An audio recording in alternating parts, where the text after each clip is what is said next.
Prezados irmãos, que Jesus possa nos abençoar e nos fortalecer nesta noite.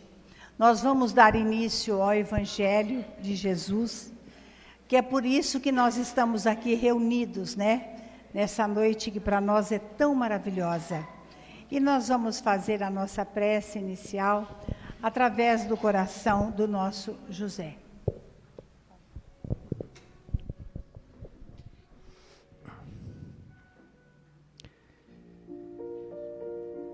Amado Mestre, Mãe Santíssima, humildemente estamos aqui diante de vós, novamente ansiosos por aprender um pouco mais.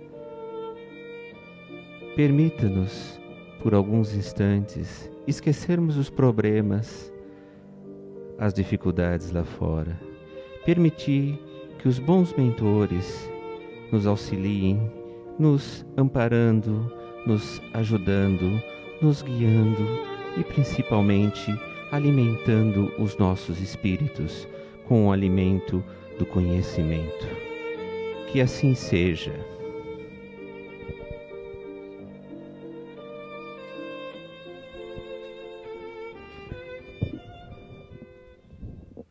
Seria muito bom nós hoje pensarmos um pouquinho no tempo de Jesus. Por que será? Porque nós andamos tão atribulados, com tanta pressa, que às vezes nos perguntamos aonde vamos. Por que querer precipitar tantas as coisas, não viver o minuto de cada vez, o dia de cada vez? Seria mais fácil a nossa vida. Então, trazendo a palavra do Evangelho de Jesus, do Novo Testamento, nós queremos entender que nós vamos puxando para nós essa paz. E é sabido que no meio espírita, muitos conhecem a história de Paulo, o grande apóstolo dos gentios. Ele que foi o primeiro perseguidor de Jesus, da doutrina de Jesus, que nem conheceu, inclusive, o próprio Mestre. Mas, quando ele foi chamado, ele se tornou, diz Emmanuel, com muita sabedoria, muita propriedade, que Paulo foi chamado o campeão do Evangelho.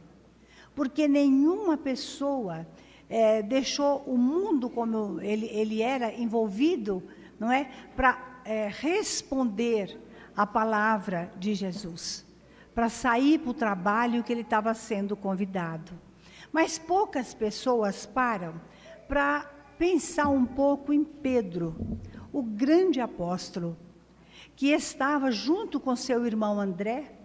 Eles estavam pescando, jogando as redes, quando Jesus aparece ali na Galileia, no mar da Galileia, e chama-os para o ministério. E diz o seguinte: vem após mim, eu os farei pescador de homens. Imediatamente, aqueles dois irmãos, que era Pedro e André, deixou as redes e saiu. Isto nos faz lembrar, às vezes, a nossa incoerência, porque somos chamados para o Evangelho, sabemos das nossas fraquezas, entendemos que sem esse apoio da casa espírita, nós não aguentamos, tornamos a cair nos mesmos erros. Então, nós somos várias vezes chamados e, no entanto, nós não respondemos de imediato o chamado do Mestre. Então, companheiros, eu gostaria de dizer para vocês que Pedro, ele largou tudo e saiu. O André foi seguindo Jesus. Ele também não era aquilo que chamamos de santificação, porque ele tinha um temperamento muito forte, uma personalidade muito forte. E ele não aceitava muitas coisas. Ele estava sempre inquieto. E quando as pessoas passavam a ofender, ou então a duvidar, ele ia tirar satisfação. Mas Jesus, sabendo desse temperamento, passava grande parte doutrinando, não é?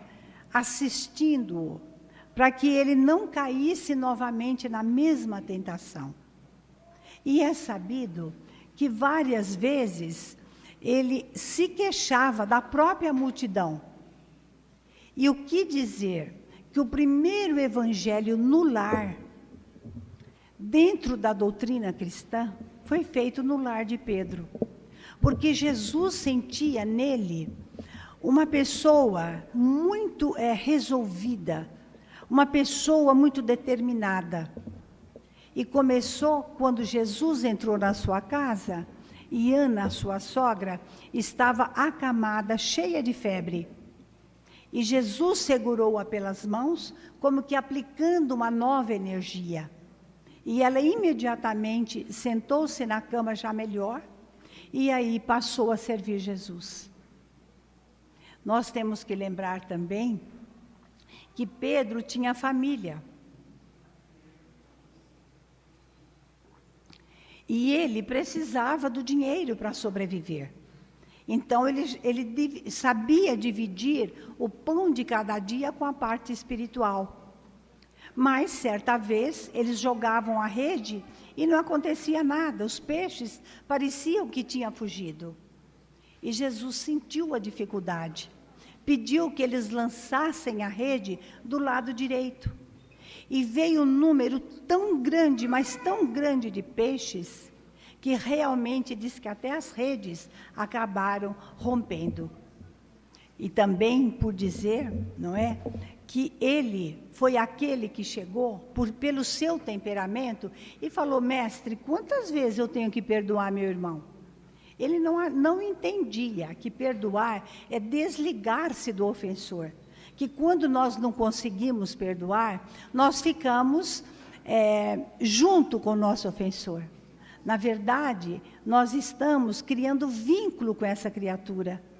Então, é preciso perdoar. Porque quando perdoa, a lei não manda, Jesus não manda que nós convivemos, mas que perdoemos. E perdoar é tirar daqui. Tirando daqui, sai daqui, que é o coração, né? Então, Pedro, veja o temperamento decidido que ele tinha. Mas, certa vez, Jesus chegou e disse para os discípulos, né? O que dizem o povo que eu sou? E todos silenciaram, não sabiam o que falar. Mas, de repente, rompeu o silêncio e alguém disse, uns falam que o Senhor é o Jeremias, não é? O profeta. Aí, Jesus ficou calado. O outro diz, uns falam que você é Elias, que voltou. O outro chegou e disse, não. Dizem que você é até João Batista que ressuscitou.